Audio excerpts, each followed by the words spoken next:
31 cosas de la escalofriante y trágica vida de Colosio, y la verdadera razón por la que lo mataron hace casi 3 décadas. México fue sacudido por un asesinato, el primer magnicidio ocurrido en el país desde el 17 de julio de 1928, cuando el cristero José de León Toral entró al restaurante La Bombilla de la Ciudad de México y mató instantáneamente de 6 balazos a Álvaro Obregón, ya proclamado presidente para su segundo mandato. El 23 de marzo de 1994 se necesitaron solo 2 balas, una en la cabeza y otra en el abdomen, para matar a Luis Donaldo Colosio en el barrio de Lomas Taurinas, Tijuana, aunque el proyectil en el cráneo habría sido suficiente para cegar su vida. Colosio todavía no era presidente, pero nadie dudaba de que como candidato del PRI solo le faltaban los trámites de la campaña electoral y el acto de votación para obtener la presidencia. Como único responsable del crimen fue señalado y condenado Mario Aburto. Pero todo el mundo piensa que ejecutó una orden que recibió, pero incluso la culpabilidad de Aburto es puesta en duda desde el comienzo de la primavera, en 1994. México continúa preguntándose quién organizó el asesinato de Colosio y cuáles fueron los motivos, y las respuestas que se da el propio pueblo mexicano no son nada favorables para sus máximas instituciones. Vamos a revisar en este video el dramático, brutal y controversial asesinato de Luis Donaldo Colosio y los posibles implicados. En la trama, entre los que figura el presidente de la República del momento, Carlos Salinas de Gortari. Antes de meternos a fondo, no te olvides de suscribirte a nuestro canal y activar las notificaciones para mantenerte al día con nuestras actualizaciones. Aplausos. Música número 1. Colosio era hijo de un veterano dirigente regional del PRI, Luis Donaldo Colosio Murrieta. Nació el 10 de febrero de 1950 en Magdalena de Quino, Sonora, como hijo de Luis Colosio Fernández y Armida Ofelia Murrieta. Su padre, un dirigente local del Partido Revolucionario Institucional PRI, fue presidente municipal de Magdalena de Quino entre 1982 y 1985, y era secretario de Agricultura de Sonora. Cuando mataron a su hijo Luis Colosio Fernández, fue senador entre el año 2000 y 2006 y murió en 2010. Luis Donaldo Colosio inició sus estudios universitarios en 1967 en el Instituto Tecnológico y de Estudios Superiores de Monterrey, obteniendo el título de licenciado en Economía en 1972. Número 2. Completó una sólida formación universitaria entre 1975 y 76. Colosio estuvo en Estados Unidos cursando una maestría en Economía Urbana y Desarrollo en la Universidad de Pensilvania, y 3 años después realizó una pasantía en el Instituto Internacional de Análisis de Sistemas Aplicados en Luxemburgo, Austria. Tras su regreso a México, trabajó como profesor de Economía en el Colegio de México, en Monterrey, la Universidad Nacional Autónoma de México y la Universidad Anáhuac, donde conoció a Diana Laura Riojas Reyes, con quien se casó en 1982. Comenzó su militancia en el PRI en 1979, iniciando la vertiginosa carrera que terminaría trágicamente número 3. Como presidente del PRI, le tocó reconocer la primera victoria de un gobernador no priista en 1985. Colosio fue elegido diputado federal de México por el Circuito 6 de Sonora, su estado natal, en las elecciones federales de 1988, en las que Carlos Salinas de Gortari ganó la presidencia. Colosio fue elegido senador por Sonora. Fue senador hasta el 2 de diciembre de 1988, cuando dejó su banca para asumir la presidencia sustituyendo a Jorge de la Vega Domínguez como presidente del PRI. En 1989 tuvo que reconocer la victoria de Ernesto Rufo Abel, candidato del Partido Acción Nacional, en la elección del gobernador del estado de Baja California, primera gobernación ganada por uno no, priista número 4. Fue secretario de Desarrollo Social del gobierno de Salinas. Colosio había sido coordinador de la victoriosa campaña electoral de Salinas, lo que, según las normas no escritas del PRI, lo situaba como el potencial candidato presidencial cuando se produjera la sucesión del presidente.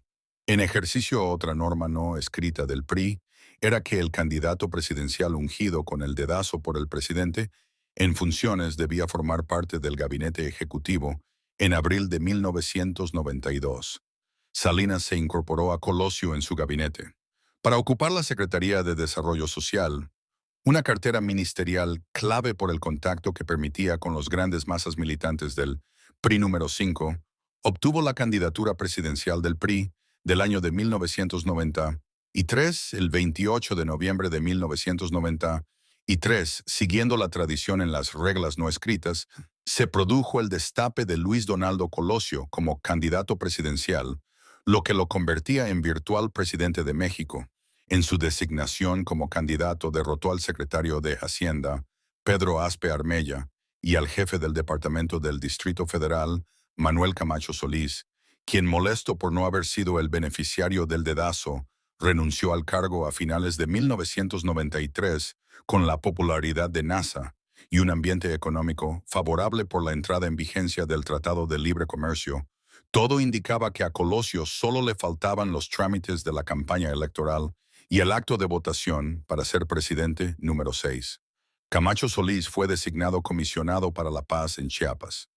Todos los planes políticos mexicanos en curso al cierre de 1993 se truncaron el día de Año Nuevo de 1994, cuando estalló en el estado de Chiapas una rebelión armada del Zapatista de Liberación Nacional en medio de la sorpresa y la confusión.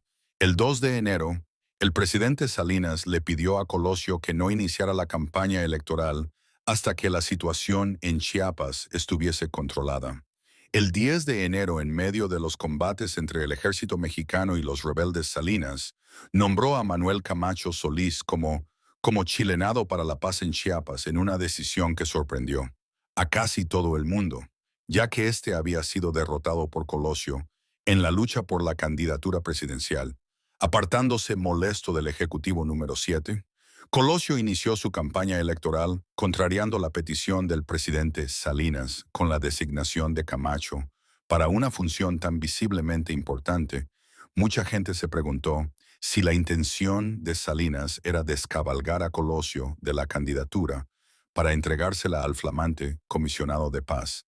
Quizá para adelantarse a esa posibilidad y desatendiendo la petición del presidente Colosio, decidió iniciar su campaña presidencial en un acto que realizó en el estado de Hidalgo en la semana siguiente, con toda la atención del país puesta en las negociaciones con los zapatistas en Chiapas. Colosio continuó su campaña de forma vacilante y resultó claro su distanciamiento del presidente, lo que fue visto como una evidencia de que el candidato había perdido el favor de Salinas número 8.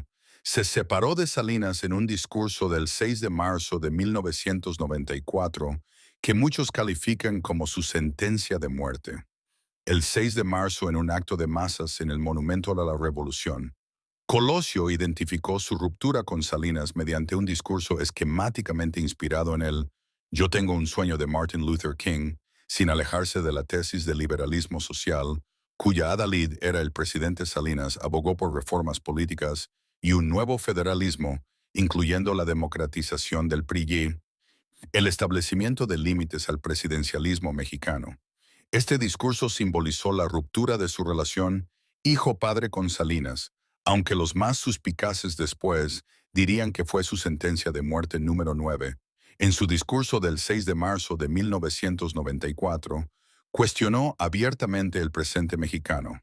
No obstante que entre el público mexicano se asentó la percepción de que ese discurso le costó la vida a Colosio, que antes había criticado el presidencialismo en 1990 en un acto multitudinario, había llamado a poner punto final a la perversión política de las decisiones populares y centralizadas, la imposición y la antidemocracia. En su discurso frente al emblemático movimiento revolucionario dijo: "Ve un México de comunidades indígenas que no puedan esperar más a las exigencias de justicia, de dignidad y de progreso de un México con hambre y con sed de justicia, un México de gente agraviada por las distorsiones que imponen a la ley, quienes deberían de servirla". Número 10. Su último acto político fue en la colonia de Lomas Taurinas, Tijuana, el 23 de marzo de 1994, último día de su vida.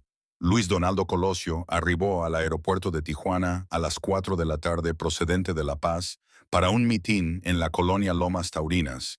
Cuando llegó al lugar del acto, inmediatamente quedó sometido a la parafernalia de gritos, vítores, empujones, saludos y recepción de peticiones que acompaña a los candidatos presidenciales, rodeado de sus guardaespaldas, pudo llegar al templete improvisado y pronunció un discurso ante unas 4,000 personas en el que dijo: un gobierno responsable es aquel que sirve a todos sin distingo de partidos políticos. Un gobierno responsable es el que está cerca de la gente. Un gobierno responsable es el que escucha y el que atiende el reclamo popular. Número 11 recibió un disparo en la cabeza y otro en el abdomen. El acto político concluyó a las 5:08 de la tarde y Colosio bajó del templete iniciando su caminata hacia la camioneta Blazer, que era su medio de transporte. Nuevamente los asistentes se arremolinaron en torno al candidato y la mayor parte de su cuerpo de seguridad quedó rebasado por el gentío a las 5:12 hora del Pacífico. Un hombre superó el débil de seguridad y puso un revólver Taurus calibre 38 cerca del oído derecho de Colosio, abriendo fuego, e hizo un segundo disparo en el abdomen. Coloso se desplomó sangrando abundantemente, mientras los agentes de seguridad detenían a un hombre joven número 12. Mario Aburto Martínez negó haber sido el autor de los disparos. Hombres de su equipo de seguridad cargaron en vilo al candidato hacia la camioneta Blazer, olvidando e ignorando que en el lugar había 2 ambulancias. Una de las ambulancias siguió a la camioneta y el general Damiro García Reyes ordenó para cambiar de vehículo al herido. En el lugar del atentado, el detenido fue identificado como Mario Aburto Martínez, que fue protegido por los agentes para evitar que la gente lo linchara. Aburto Martínez negaba haber disparado gritando: «Fue el ruco». Fue el ruco refiriéndose a Vicente Mayoral, miembro del equipo de seguridad de Colosio, que también fue detenido. La ambulancia llegó al Hospital General de Tijuana en menos de 10 minutos. Después del atentado y Colosio ingresó de urgencias a un concurso número 13. Colosio murió a consecuencia de la herida en la cabeza. Coloso fue sometido a 2 intervenciones simultáneas por 2 equipos de cirujanos. Uno practicó una gran anatomía y el segundo una laparotomía exploradora del abdomen. Sufrió un paro cardiocirculatorio irreversible a las 6:55 y fue declarado muerto a las 7:45 hora del Pacífico. El parte médico indicó: se realizaron diversas maniobras encaminadas a tratar de salvar la vida del paciente, pero médica y clínicamente era imposible por la gravedad de la lesión en la cabeza. No obstante todos los esfuerzos humanos y médicos que se realizaron, falleció el licenciado Colosio número 14. El público supo su muerte 1 hora después del deceso. Llévanos Sáenz, secretario de Información y Propaganda de la campaña, en un visible estado de conmoción e incredulidad, anunció la muerte de Colosio a las 8:47 de la noche desde el vestíbulo del hospital, 1 hora y 2 minutos. Después del fueron momentos de tensión en todo México, ya que el país no era escenario de un asesinato político de esa magnitud desde el de Álvaro Obregón. Más de 6 décadas antes, el presidente Salinas emitió 2 declaraciones, una a las 7:05, para anunciar que había enviado a Tijuana a su médico personal y a un especialista para ayudar en lo posible, y otra más tarde confirmando la muerte número 15. La gente gritaba en el velatorio en Ciudad de México: ¿quién fue? ¿Quién fue? El cadáver de Colosio fue trasladado a Ciudad de México en la mañana del 24 de marzo a bordo del avión presidencial TP-013. Emiliano Zapata instalándose la capilla ardiente en el auditorio. Plutarco Elías Calles de la sede del PRI. Varios miles de militantes se concentraron en la explanada contigua gritando: Colosio, sí, Camacho, no, justicia, justicia. ¿Quién fue? ¿Quién fue? Y que no se archive. Que vuelen cabezas. El presidente Salinas y su gabinete llegaron a las 8:45. Hicieron acto de presencia también los presidentes de la República, dirigentes de los partidos de oposición y la Premio Nobel de la Paz, Rigoberta Menchú número 16. Colosio fue enterrado en su pueblo natal sonorense de Magdalena de Quino el 25 de marzo. Los restos de Colosio fueron trasladados por avión a Nogales, luego por tierra, Magdalena de Quino, su pueblo natal en Sonora. En el discurso de exequias, Diana Laura Riojas, viuda del difunto, dijo: las balas del odio, del rencor y de la cobardía interrumpieron la vida de Luis Donaldo. Él quería un México más justo. Le ofendía y le lastimaba la pobreza. Creía que los abismos de desigualdad dividen a la nación. Él creyó que tenía las respuestas para esta nación con hambre y sed de justicia. Por eso él quería ser presidente de México. Más tarde el presidente Salinas fue al cementerio a presentar una ofrenda floral. Luego acudió al domicilio de los padres de Colosio para dar sus condolencias. Número 17. Ernesto Zedillo fue seleccionado como nuevo candidato presidencial.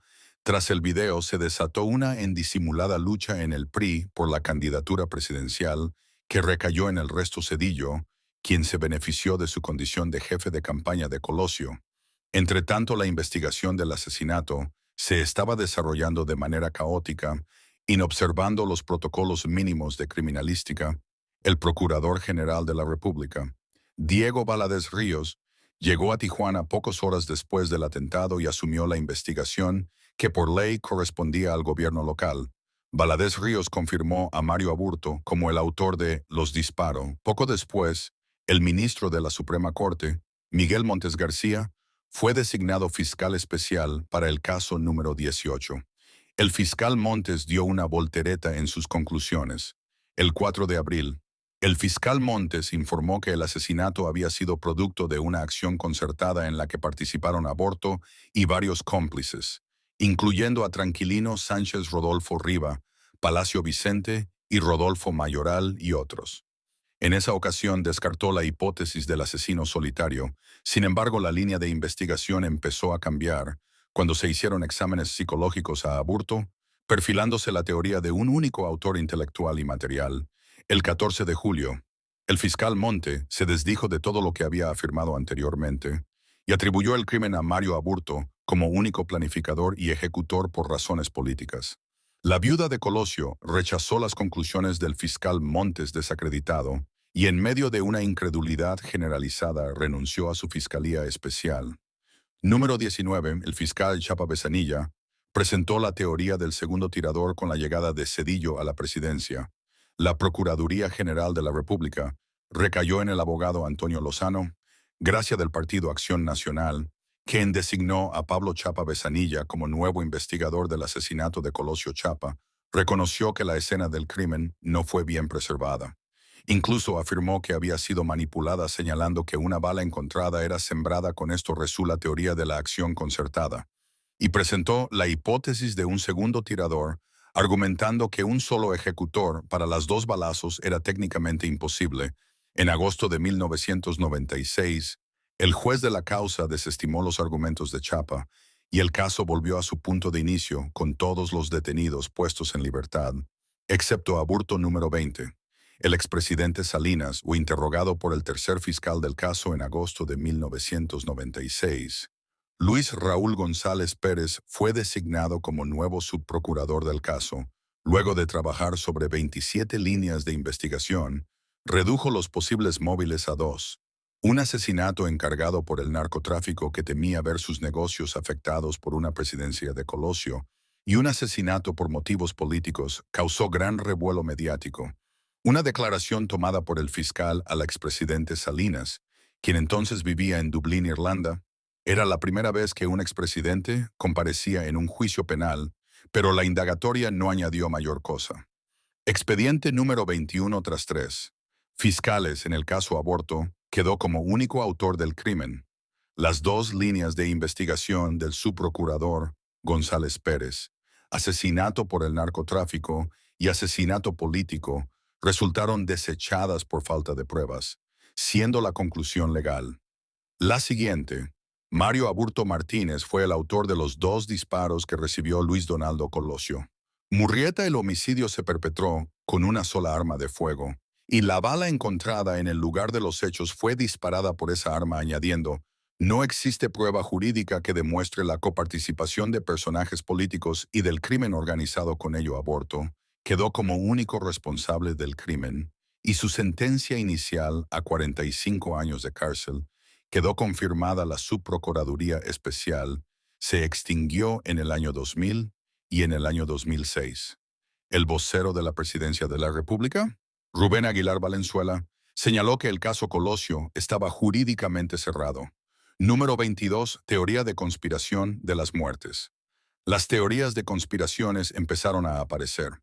Poco después del crimen, siendo una de ellas la de los asesinatos de personas vinculadas con la investigación o muertes colaterales.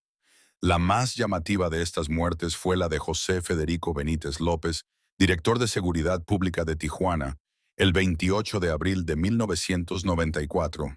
Este funcionario fue asesinado a balazos en su vehículo mientras se dirigía al aeropuerto de la ciudad a investigar un supuesto caso de bomba denunciado mediante una llamada anónima. Se sabe que Benítez López estaba realizando una investigación paralela del caso Colosio y supuestamente indagaba sobre una pista que demostraría que el complot había estado en marcha al menos 48 horas antes del magnicidio número 23. Teoría del interrogatorio irregular. Entre las irregularidades señaladas para el caso, hay una de que en la madrugada del 24 de marzo, Aburto habría sido sacado de su celda para llevarlo a un lugar desconocido. Aburto dijo que le vendaron los ojos, lo ataron de pies y manos, lo en un colchón y los llevaron a un lugar junto al mar. Lo que supo por el sonido de las olas, allí personas desconocidas lo habrían amenazado con matar a su madre y a toda su familia si no decía lo que ellos querían, según versiones periodísticas.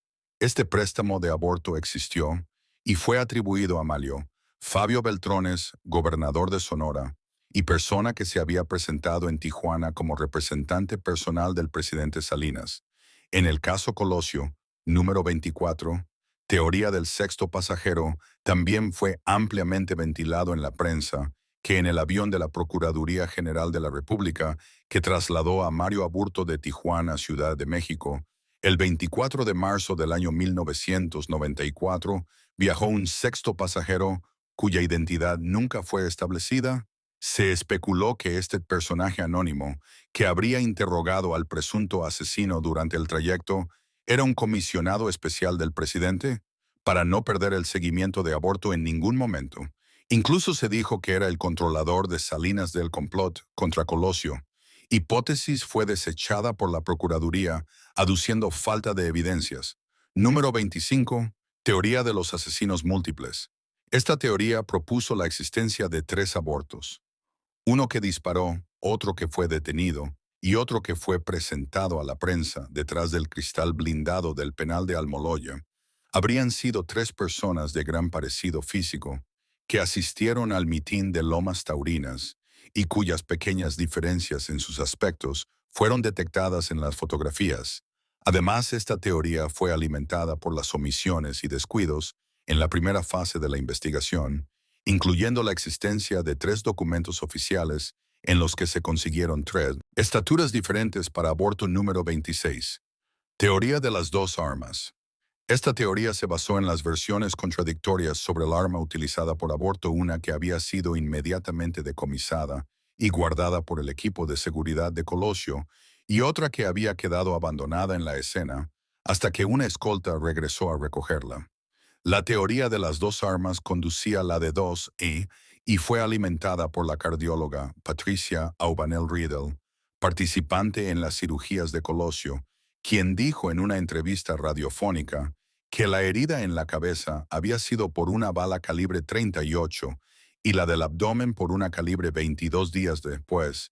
Declarando en la Procuraduría, la cardióloga matizó sus palabras, diciendo que había sido una conversación de quirófano y que ella no era experta en balas número 27. Teoría de la bala sembrada. Una hora después del atentado, agentes de la Policía Municipal, que buscaban evidencias en Lomas Taurinas, encontraron una bala percutida cerca del charco de sangre dejado por Colosio, que aún no se había delimitado con la cinta amarilla utilizada para acercar las escenas de crímenes.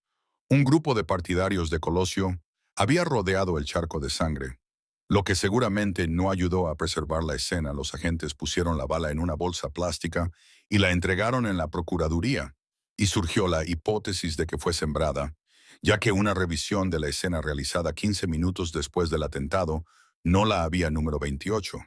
Teoría de la solicitud a Colosio de la renuncia a la candidatura. Semanas antes del atentado, se mencionó en la prensa que por encargo del presidente, el jefe de asesores de Salinas, José María Córdoba, se había reunido con Colosio para pedirle la renuncia a la candidatura, el candidato habría respondido que renunciaría después del 21 de agosto, día de las elecciones. También se especuló que días antes del mitin de Tijuana, Colosio recibió una llamada de exhortación a renunciar. Incluso se dijo que salió de la ducha para tomar la llamada envuelto en una toalla y chorreando agua y gritó por el teléfono que no renunciaría a las especulaciones. Sitúan a Córdoba del otro lado de la línea número 29.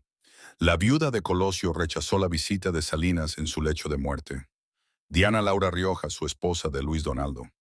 Colosio padecía de un cáncer de páncreas terminal cuando su marido fue asesinado. Había nacido en la ciudad de Nueva Rosita, Coahuila, el 9 de septiembre del año 1958, y de su matrimonio con Colosio nacieron sus hijos Mariana y Luis Donaldo. El asesinato de Colosio aceleró su enfermedad y murió en Ciudad de México el 18 de noviembre de 1990, y casi 8 meses después de su esposo en su lecho de muerte, rechazó la visita del presidente Carlos Salinas de Gortari. Número 30. Aburto afirma que es inocente. Mario Aburto Martínez nació el 3 de octubre de 1970 en Zamora, Michoacán, y en 1987 se trasladó a Tijuana, donde entró a trabajar en una maquiladora tras ser sentenciado a 45 años de prisión por el asesinato de Colosio. Continúa afirmando que es inocente. Mientras estuvo recluido en la cárcel de Puente Grande, Jalisco, fue entrevistado por el periodista Jesús Lemus y dijo: a mí me tocó pagar, y todavía no sé por qué, pero sí sé que un día todo se va a aclarar. Y entonces todos se van a dar cuenta de que por mucho estuvieron acusando a una inocente número 31. Los mexicanos tienen la percepción de que Colosio fue asesinado por sus propios caballeros. De partido 30 años después del asesinato de Luis Donaldo, Colosio en México, sigue asentada la percepción de que se trata de un crimen orquestado desde las alturas del Poder Ejecutivo, encabezado por Carlos Salinas de Gortari. Salinas siempre ha señalado su inocencia respecto al asesinato, y aunque ésta no puede descartarse por completo, resulta también muy difícil de creer que no estuviera al tanto, sobre todo en un país tan presidencialista como México. Esperamos que este video te haya sido útil. Si tienes algo que agregar, por favor, compártelo con nosotros en la sección de comentarios. Dale me gusta este video y envía el enlace a tus familiares y a tus mejores amigos para que también sepan más de las 31 cosas de la escalofriante y trágica vida de Colosio y la verdadera razón por la que lo mataron. Si eres nuevo en nuestro canal, no olvides suscribirte. No se te olvide seguirnos en todas nuestras redes sociales que van a estar aquí abajo en la descripción. Recuerda, un pueblo que no conoce su historia está condenado a repetirla.